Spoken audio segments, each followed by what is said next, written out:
제가 대학생 때 유행했던 그 소설이 있었습니다. 존 모시 이야기나 콘트라베이스. 누가 썼냐면 파트릭 쥐스킨트라는 분이 썼었습니다. 이분의 소설책이 참 재미있어서 그 다음 제가 사서 읽었던 책이 향수라는 책이었습니다. 내용이 뭐냐면 그 한 남자가 이 세상에서 가장 향기로운 향기를 찾아가는 그런 과정인데 내용이 엽기예요. 사람을 죽여서 그 사람의 채취를 모으는 것이죠. 그러다가 나중에 살인 혐의로 잡히게 되고 맨 마지막 장면이 어떻게 끝나냐면 그 향수, 자기가 여러 사람을 죽여서 만들었던 그 향수를 자기 몸에 뿌려버립니다. 그랬더니 그 냄새를 맡고 사람들이 취해버리고 그 사람들이 몰려와서 그 남자를 뜯어먹는 겁니다. 뼈까지 다. 굉장히 엽기죠. 그런데 이게 소설이 굉장히 유명해서 나중에 영화로도 만들어집니다. 영화로도 봤더니 그것을 묘사했더라고요. 사람이 사람을 먹는 것은 엽기적인 것이고 절대로 있어서도 안 되는 그런 일입니다. 오늘 사실 예수님이 나를 먹어야 된다라고 말을 하고 있습니다. 오늘 52절부터 그 내용이 시작됐는데 사람들이 싸움에서부터 시작이 됩니다. 왜 싸웠냐면 예수님이 나를 먹어야 된다 그러니까. 아니 사람이 어떻게 사람을 먹습니까? 그걸로 다투기 시작했고요. 그래서 오늘 그 내용을 설명하기 위해서 우리가 53절부터 읽은 겁니다. 향수 소설도 굉장히 엽기적인데 그 당시 예수님의 시대 유대인의 입장에서도 이건 말이 안 된다는 겁니다. 엽기라는 거죠. 로마 역사나 그 당시 유럽의 문화 역사를 쭉 훑어보아도 식인 관습이 없었습니다. 그러니까 그것이 익숙하지 않았던 그 2000년 시대에 있어서도 안 될 그 일을 예수님이 말씀하시니 사람들이 싸울 수밖에 없겠죠. 어떻게 듣도 보도 못한 그 이야기를 하느냐는 겁니다. 59절에서 이곳은 가버나움이었다라고 이야기를 하고 있는데 장소죠. 그런데 이 가버나움 이 위치가 22절부터 등장을 합니다. 22절부터 가버나움에서 이렇게 이야기가 되고 있었는데 그때 22절에 보니까 사람들이 굉장히 많이 따라왔다 이야기를 합니다. 그런데 오늘 이야기의 결국 끝이었던 가버나움의 끝인 66절에 가보면 제자 중에서 많은 사람이 떠나고 다시는 그와 함께 다니지 아니하였다 이야기를 합니다. 아니 사실 맞죠. 그 식인을 이야기하는 사람하고 어떻게 같이 다닙니까? 우리가 로마 시대 때 기독교가 핍박받았던 이유가 그 중에 하나가 식인이라는 것 때문입니다. 그 오해를 받아서 기독교가 핍박을 받았다고 하는데 우리는 이것을 가볍게 생각하는 경향이 있습니다. 하지만 2000년 예수님의 시대에도 식인 풍습은 없었다니까요. 만약 여러분의 옆집에 예수 믿는 사람이 있는데 그들이 사람을 잡아먹고 그러다가 혹시 우리 아이라도 잡아먹는다 생각이 된다면 여러분 그런 그런 종교 가만히 두겠습니까? 로마 시대도 똑같다는 겁니다. 어떻게 사람이 사람을 먹을 수 있느냐? 사실 지금 시대도 마찬가지죠. 우리가 예수의 피와 살을 먹는다는 이 성찬의 예식을 세상 사람들이 이해할까요? 저 기독교는 평소에는 멀쩡한 것 같은데 성찬 예식을 들여다봤더니 예수와 살과 피를 먹는데 이상하게 생각하지 않을까요? 우리가 불교에서 말하는 연등 의식이나 혹은 그 방생 의식을 보면서 참 신기하다, 저렇게도 생각할 수 있구나 싶습니다. 또 힌두교에서는 어떻게 종교 의식을 하냐면 자기 살점이 떨어져 나가도록 스스로를 때립니다. 고행을 하는 것이죠. 그것을 보면서 야 저렇게까지 해야 되나 싶습니다. 이해가 되지 않죠. 하지만 세상 사람들이 볼 때 우리가 딱 그러하다는 겁니다. 어떻게 사람이 사람을 먹을 수 있느냐? 왜 하나님께서 이렇게 미신적으로 보이고 야만적으로 보이고 또 있을 수도 없는 이 성찬, 살과 피를 먹는다는 이 예식을 만드셨을까? 예수님이 이 땅에 오셔서 어떤 제도도 만들지 않으셨습니다. 우상될까 봐. 그런데 이 세례와 특별히 성찬은 예수님이 만드셨습니다. 모일 때마다 나를 기념하고 기억하라고 만드셨습니다. 왜 그러셨을까? 오늘 우리가 읽었던 그 요한복음의 모든 배경은 유월절입니다. 유월절의 의미에서부터 성찬이 나왔고, 그러하기 때문에 이 성찬을 주신 이유를 잘 이해하기 위해서는 구약의 유월절의 의미를 우리는 다시 한번 살펴보아야 된다는 겁니다. 우리가 유월절의 유래를 알고 있습니다. 이제 이스라엘 백성들이 탈출할 때, 애굽에서부터 출애굽할 때 마지막 10번째 재앙이 장자가 죽는, 모든 첫 번째 난 것은 다 죽는 그런 재앙이 있었습니다. 그때 이 양과 염소를 잡아다가 문지방 문설주에 발라놓으면 이 하나님의 죽음이 넘어간다 해서 그것이 유월절입니다. 피 안 바르면 다 죽는 것이고 피를 바르면 살았다는 것이죠. 그게 유월절의 시작입니다. 사실 이 유월절을 준비하는 이스라엘 백성들을 맨 먼저 보았을 이집트인의 관점에서 한번 생각해 봤으면 좋겠습니다. 지금 바로는 이전 9가지 재앙에서 쉽게 말해서 이스라엘에게 졌습니다. 자신들이 믿는 신이 이집트를 지켜줄 줄 알았는데 이스라엘 신이 9번이나 이집트 신을 이겨버린 겁니다. 이제 마지막 10번째 재앙이 온다고 하는데, 제가 바로 왕이라면 그 이스라엘 동네에 스파이 보내가지고 이번에는 뭘 준비하는지 살펴봤을 것 같습니다. 이 10번째 재앙을 준비하는 이스라엘의 모습을 잘 살펴보니까 1년 된 수컷 양이나 염소, 흠 없는 것을 막 정신없이 취하더라는 겁니다. 그리고 빵을 굽기 위해서 그런 것도 준비를 하는 것을 보았고, 지금 이스라엘 백성의 인구가 몇 명이었냐면 최소한 200만 명입니다. 염소나 양 한 마리 경우에 1년 됐기 때문에 아주 조그만 거 아니겠습니까? 이것을 한 20명이 나눠 먹는다고 했을 때 최소한 이스라엘 백성들에게 필요한 것은 거의 10만 마리의 양과 염소가 필요했습니다. 그것도 흠 없는 1년 된 것.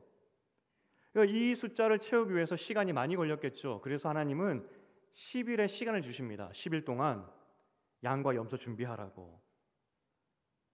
그리고 그것을 4일 동안 집안에다 잡아두었다가 일제히 그것들을 잡아서 피를 내서 문지방에 발라라. 그리고 빵을 구워서 먹으라 하는 것이죠. 왜냐하면 그 밤에 이제 탈출해야 되기 때문에 그들은 그 밤에 다 또 먹어야 됩니다.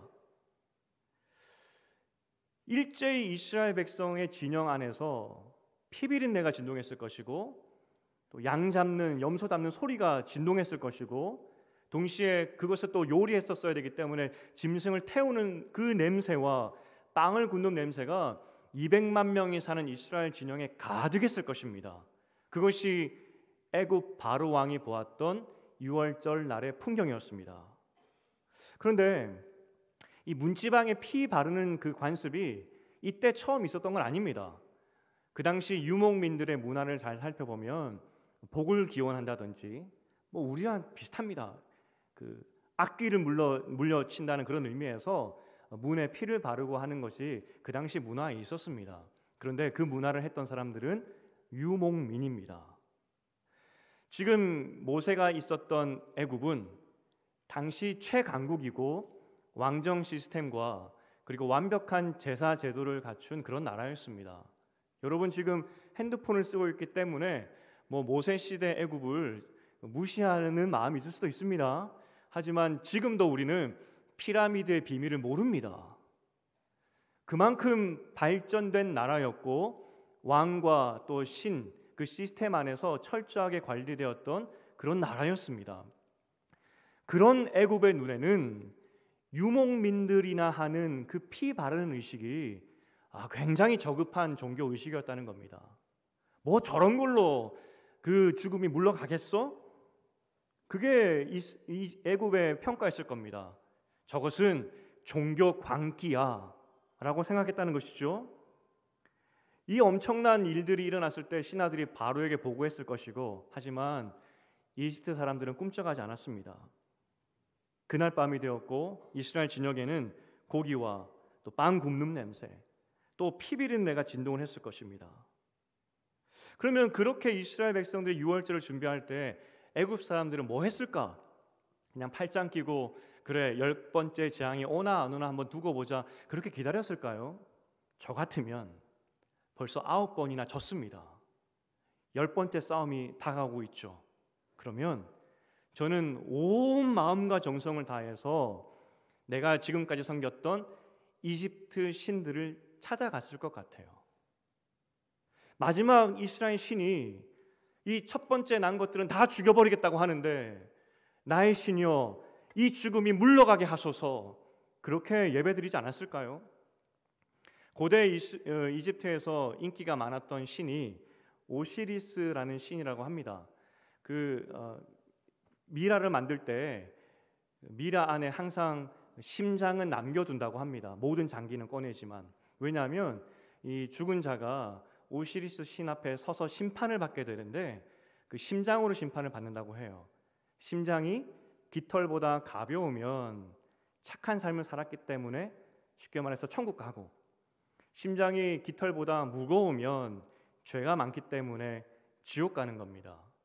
모든 사람들이 죽음을 두려워하지 않습니까? 그래서 이 죽음을 관장하는 심판의 신 오시리스가 굉장히 인기가 많았다고 합니다. 아마 그 당시 애굽인이라면 오시리스에게 달려가지 않았을까요? 곧 죽음이 온다는데 죽음의 신이여 우리를 지켜 보호하여 주시옵소서.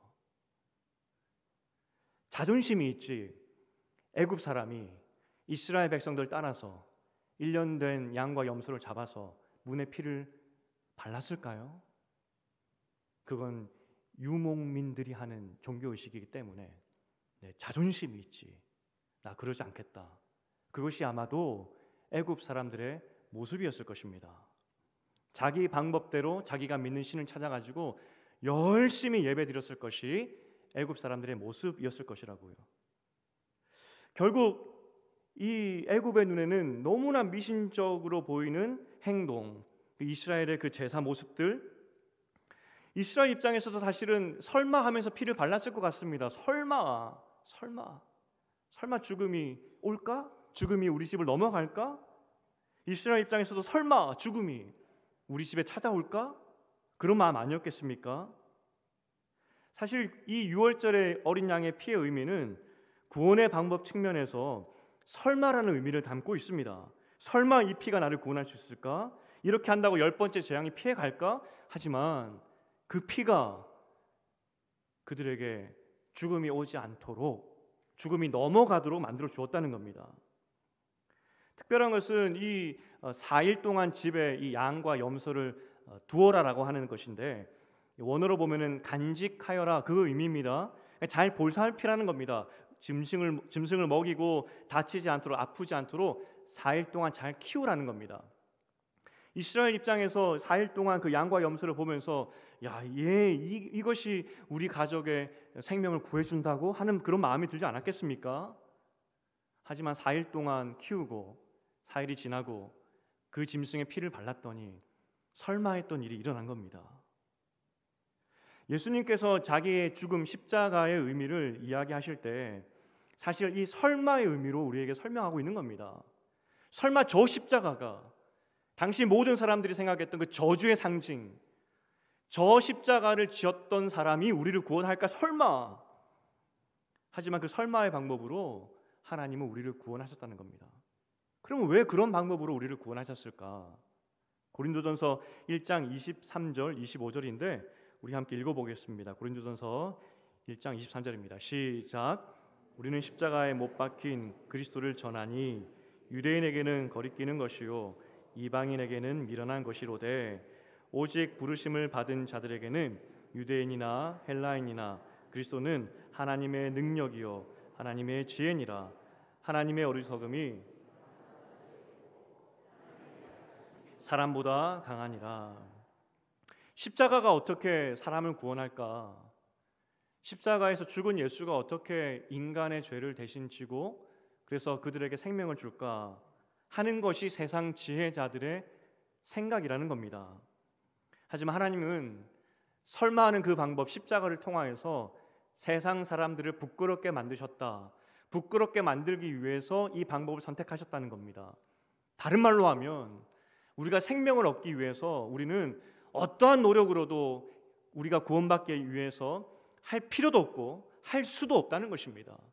여러분의 노력 한 스푼이 더해져서 우리가 구원받은 것이 아니라 전적인 기적이고 은혜이고 하나님의 능력을 통하여서 구원받았다는 것이 십자가 사건의 의미라는 것입니다. 이 비슷한 사건이 구약에 놋뱀 사건이 있었습니다. 뱀에게 물렸습니다. 열이 펄펄 끓고요. 그러다 죽습니다. 이러다 죽게 되었구나라고 하고 있는데 이 놋뱀을 보면 산다라고 이야기를 하는 겁니다. 설마 내가 지금 죽게 되었고 독 때문에 죽게 되었는데 이 독을 빼지 않고 약을 먹지 않고 어떻게 놋뱀을 본다고 사느냐, 그게 사람들의 마음이었을 것입니다. 하지만 쳐다보니까 정말 살았습니다. 그 중에는 분명히 의심하는 사람도 있었을 것입니다. 설마 하는 마음에 그래 믿져야 본전이지 하며 본 사람이 있었을 것이고, 또 반면에 내가 약을 먹었으면 먹었지 내가 저걸 왜 쳐다봐 하면서 보지 않은 사람도 있었을 것입니다. 하지만 정말 쳐다보니까 살았습니다. 하나님의 구원에는 어떠한 우리의 노력과 어떠한 우리의 공로가 있을 수 없는 하나님의 지혜고 능력이라는 것입니다. 이것이 십자가의 의미라는 겁니다. 이것이 유월절의 피의 의미라는 것입니다. 만약 하나님께서 모세를 통해서 좀 더 멋있게 유목민이나 하는 그런 종교의식이 아니라 파라오가 했던, 애굽에서 행했던 그런 멋진 종교의식으로 10번째 재앙이 피해가게 하셨다면 아마 이스라엘 백성들은 우리가 구원받은 것이 그렇게 멋진 종교의식 때문에 구원받았을 거야 착각했을 것입니다. 하나님은 그것조차도 착각하지 않게 하기 위해서 그 당시 가장 미련해 보이고 종교적으로 월등히 발전했던 애굽 사람들의 눈에도 저 미개한 방법으로 하나님은 이스라엘 백성을 구원하셨다는 겁니다. 구원은 전적인 하나님의 은혜고 능력이라는 것입니다. 우리가 성찬을 합니다. 잘 생각해 보셔야 될 게, 이 신령교회 한 발자국만 우리가 나가도 세상이고, 세상 사람들은 우리가 성찬을 아무리 설명을 해도 믿지 않는 사람들입니다. 모세 때 애국과 이스라엘 진영을 한번 그림으로 상상해 보십시오. 200만 명이 살았던 그 동네는 하나님의 구원이 임했습니다. 하지만 그 동네에서 한 발자국만 벗어나도 그 동네에는 죽음이 임한 것입니다. 삶과 죽음을 의미하는 것이 성찬입니다. 세상 누가 여기에 있는 이 잔과 떡을 보면서 저게 나를 살렸다고 말하는 사람이 있겠습니까? 우리밖에 없다는 겁니다. 하나님의 선택받은, 은혜로 구원받은 우리들. 그래서 우리는 성찬을 하면서 하나님의 은혜, 우리가 받았던 은혜를 다시 기억해야 될 이유가 있다는 겁니다. 왜 예수님께서 이 미신적으로 보이고 세상 사람들이 봤을 때 이걸 뭐 하는 것이냐라고 하는 성찬의 의식을 왜 남겨두셨을까? 하나님의 구원의 방법이 너무나 설마스러워서, 그래서 너무나 잊기 쉬워서, 하나님의 구원의 능력이 이렇게 강한데 이 구원의 능력에, 이 하나님의 일하심에 대해서 우리가 너무나 쉽게 잊어버리기 때문에, 그래서 모일 때마다 기억하라고, 너희가 어떠한 은혜로 구원받았는지 기억하라고, 그래서 성찬의 의식을 만드신 것입니다. 우리가 받은 이 기쁨 알 사람이 없습니다. 우리가 받은 이 은혜 알 사람이 없습니다. 오늘 다시 한번 이 성찬의 예식을 통하여서, 특별히 예수를 구주로 시인하는, 그래서 세례받는 이 세례 예식을 통하여서 우리가 받은 구원이 얼마나 큰지, 하나님의 지혜인지, 그리고 하나님의 구원의 방법이 이해가 되는 우리가 얼마나 큰 은혜를 받은 사람들인지, 그것을 다시 한번 기억하는 이 시간 되기를 축복드립니다. 이제 말씀을 맺겠습니다. 성례와 성찬은 이 땅에 예수님께서 만들어 놓고 가신 제도입니다. 이것을 통하여서 우리가 얼마나 큰 은혜를 입었는지, 그리고 우리가 받은 이 구원의 은혜가 얼마나 큰 하나님의 능력인지, 설마 했더니 이 설마가 나를 살렸다는 것, 이것이 얼마나 큰 은혜인지 기억하라고 만드셨습니다. 간절히 바라기는 지금 우리가 먹는 것은 실제 빵이고 포도 주스이지만 이것이 영적으로 나에게 임하여서 정말 나와 함께 하시는 그 예수 그리스도, 나를 구원하신 예수 그리스도가 내 안에 있다는 것, 그것이 경험되고 체험되는 시간 되시기를 주님의 이름으로 축복드립니다. 우리가 먼저 세례 예식을 시작하겠습니다.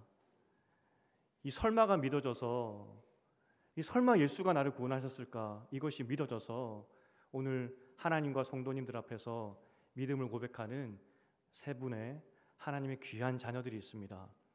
세례 예식이 진행되는 동안에 우리가 축복하는 마음으로 기도해 주시기를 부탁드리겠습니다.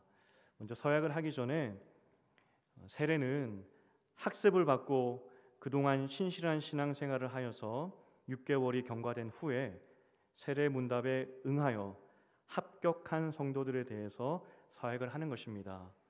오늘 제가 호명할 때 예라고 대답하시고 일어나시면 이후에 서약하도록 하겠습니다. 김봉석 씨, 우경숙 씨, 한나은 씨. 제가 묻는 말에 예 대답을 해야 되는데 손을 이렇게 올려주시겠습니까? 오른손을. 제가 네 가지를 묻겠습니다. 동의가 되면 예라고 대답하시면 되고 아니면 아니라고 대답하시면 됩니다.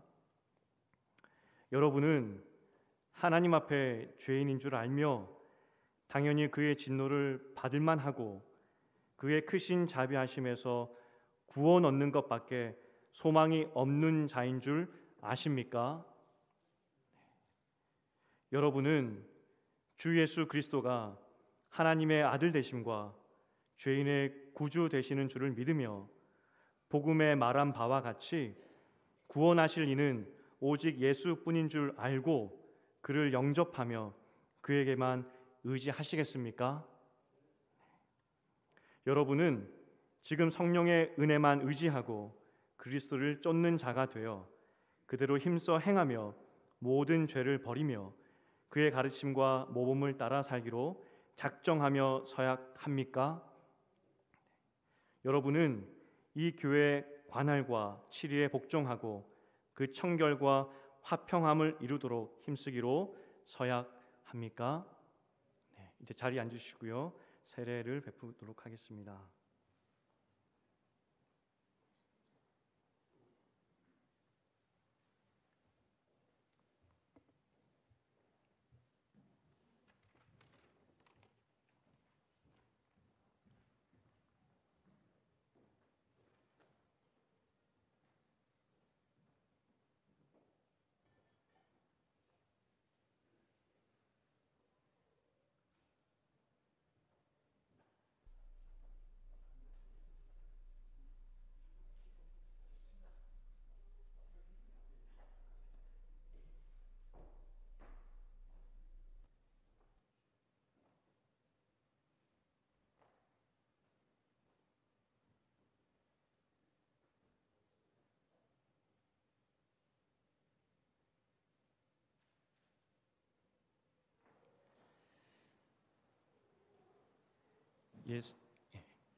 기도하겠습니다.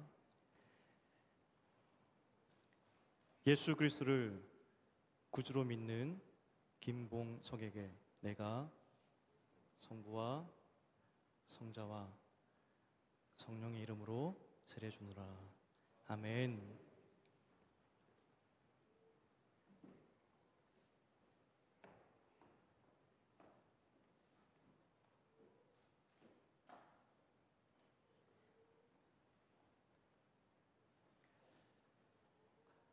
예수 그리스도를 구주로 믿는 우경숙에게 내가 성부와 성자와 성령의 이름으로 세례 주노라.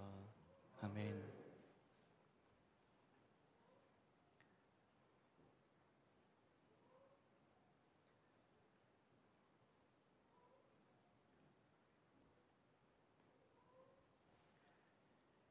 예수 그리스도를 구주로 믿는 한나은에게 내가 성부와 성자와 성령의 이름으로 세례 주노라. 아멘. 아멘.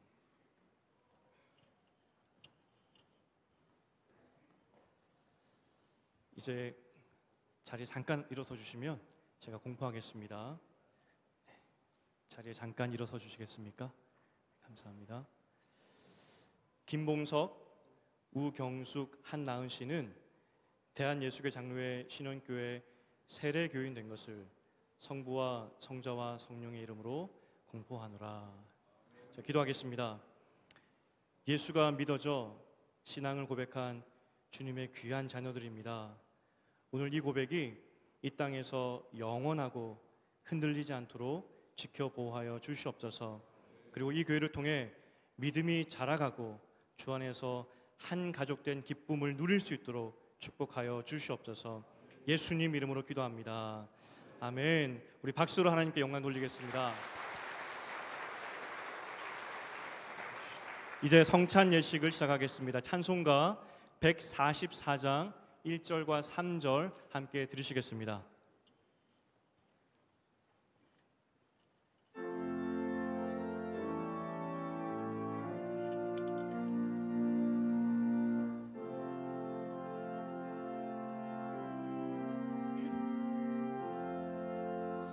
예수 나를 위하여 십자가를 질 때 세상 죄를 지시고 고초 당하셨네.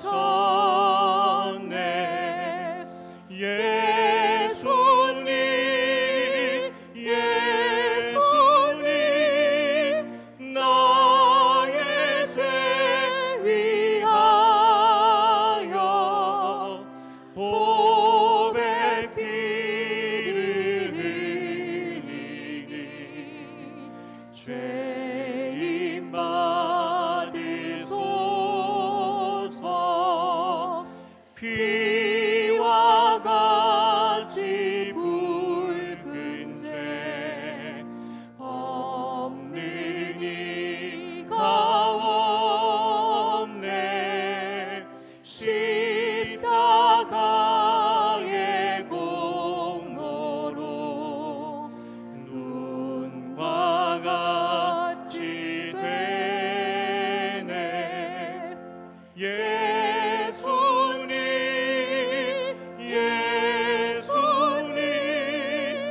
나의 죄 위하여 보배 피를 흘리니 죄인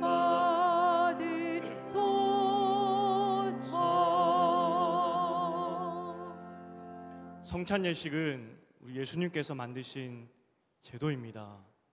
왜 만드셨을까? 예수가 우리 안에 분명히 살아계신데 그걸 너무나 잘 잊어버렸기 때문에 망각하고 사는 우리를 위해서 예수님이 친히 만드셨다는 겁니다. 성찬 예식은 하나님이 여러분을 위해서 만드신 제도입니다. 오늘 떡과 잔을 받으실 때 이것이 물질이 아니라 정말 내 속에 들어와서 나와 함께 하듯이 주님이 나와 함께 한다는 것이 경험되고 체험되기를 주님의 이름으로 축복드립니다.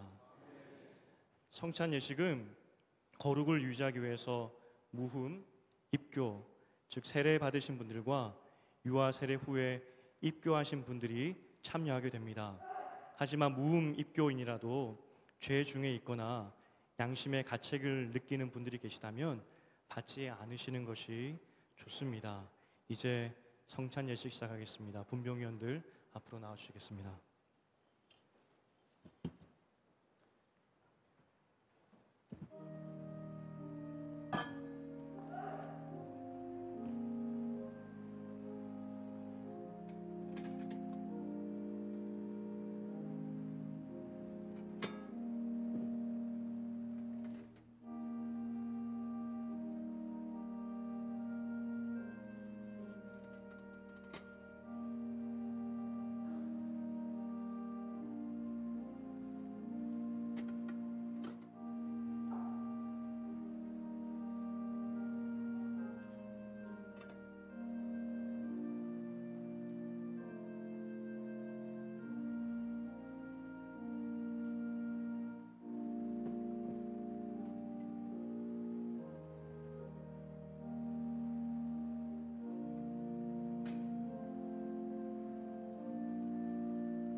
기도하시겠습니다. 주님, 주님의 살, 이 떡을 받습니다. 이제 이것을 먹을 때 내 안에 살아계신 예수 그리스도를 느끼고 경험하고 확증받는 시간 될 수 있도록 이 시간 임재하여 주시옵소서. 예수님 이름으로 기도합니다. 아멘.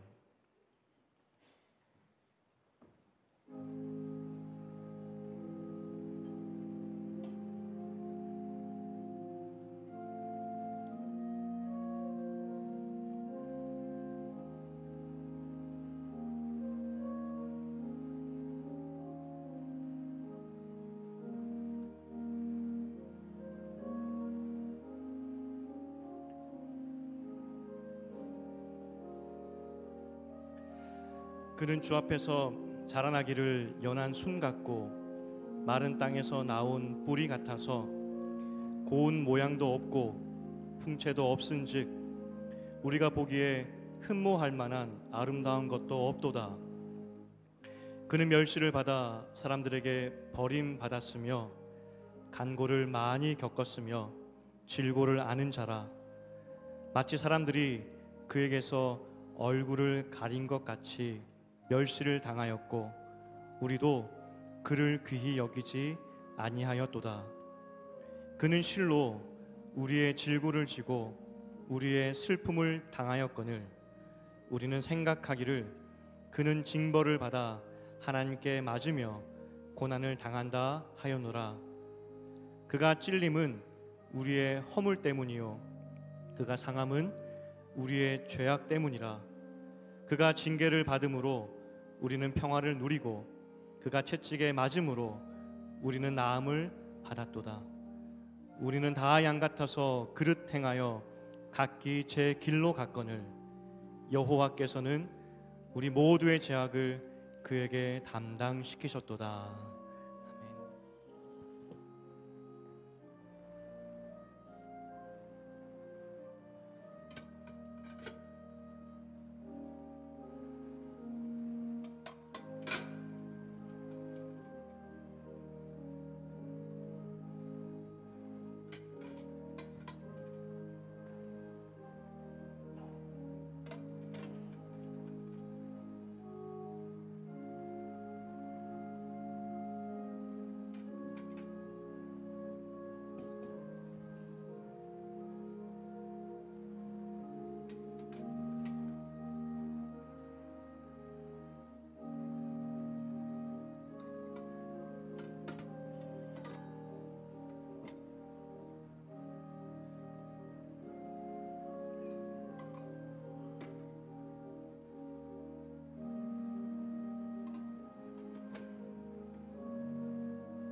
이제 잔을 받겠습니다.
기도하시겠습니다.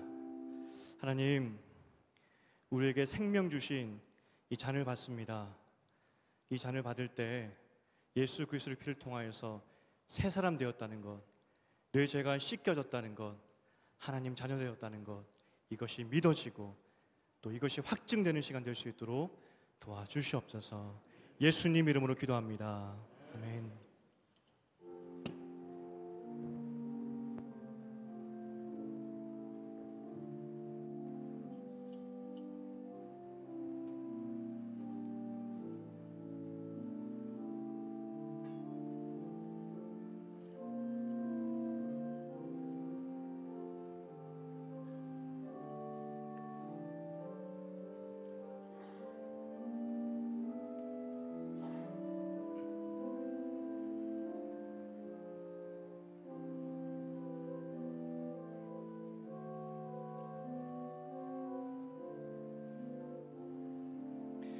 예수께서 이르시되 내가 진실로 진실로 너에게 이르노니 인자의 살을 먹지 아니하고 인자의 피를 마시지 아니하면 너희 속에 생명이 없느니라.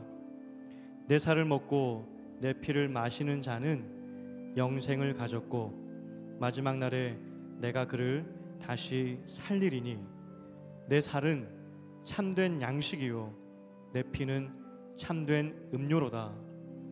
내 살을 먹고 내 피를 마시는 자는 내 안에 거하고 나도 그의 안에 거하나니 살아계신 아버지께서 나를 보내심에 내가 아버지로 말미암아 사는 것 같이 나를 먹는 그 사람도 나로 말미암아 살리라. 이것은 하늘에서 내려온 떡이니 조상들이 먹고도 죽은 그것과 같이 아니하여 이 떡을 먹는 자는 영원히 살리라. 아멘. 떡을 받으셨지만 혹시 잔을 아직 받지 못하신 분 계시면 손을 들어 표해 주시면 감사하겠습니다. 떡을 아직 받지 못하신 분 계시면 잔을 손을 표해 주시면 감사하겠습니다.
이제 주님께서는 감람산으로 올라가셨습니다. 우리 다 함께 일어나셔서 찬송가 254장 1절부터 4절까지 부르시고 마지막 절은 우리 목소리로 찬양하시겠습니다.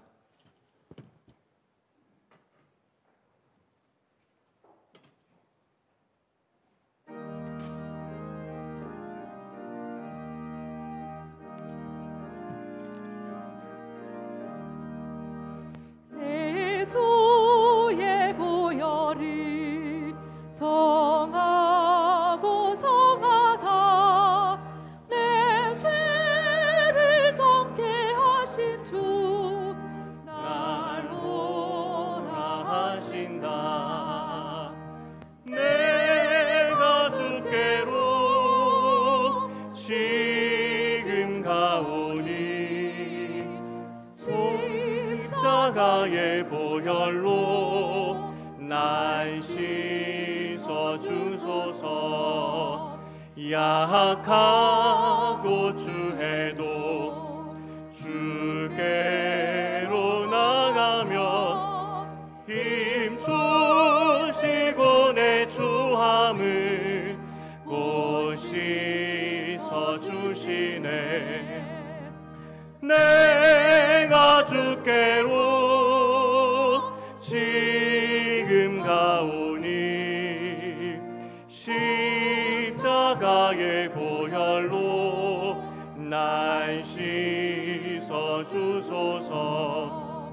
날 오라 하심은 온전한 믿음과 또 사랑함과 평안함 다 주려 함이라. 내가 주께로 지금 가오니 십자가의 보혈로 날 씻어 주소서. 큰 죄인 복받아 살 길을 얻었네. 한없이 넓고 큰 은혜 베풀어 주소서.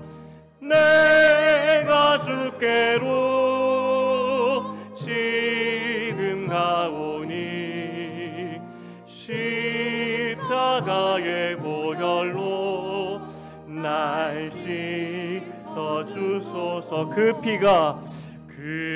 피가 마음속에 큰 증거 됩니다. 내 기도 소리 들으사 다 허락하소서. 내가 주께로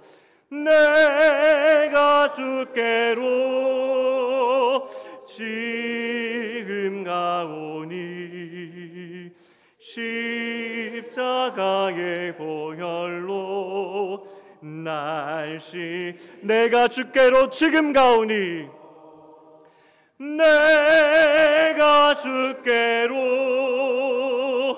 지금 가오니 십자가의 보혈로 날 씻어 주소서.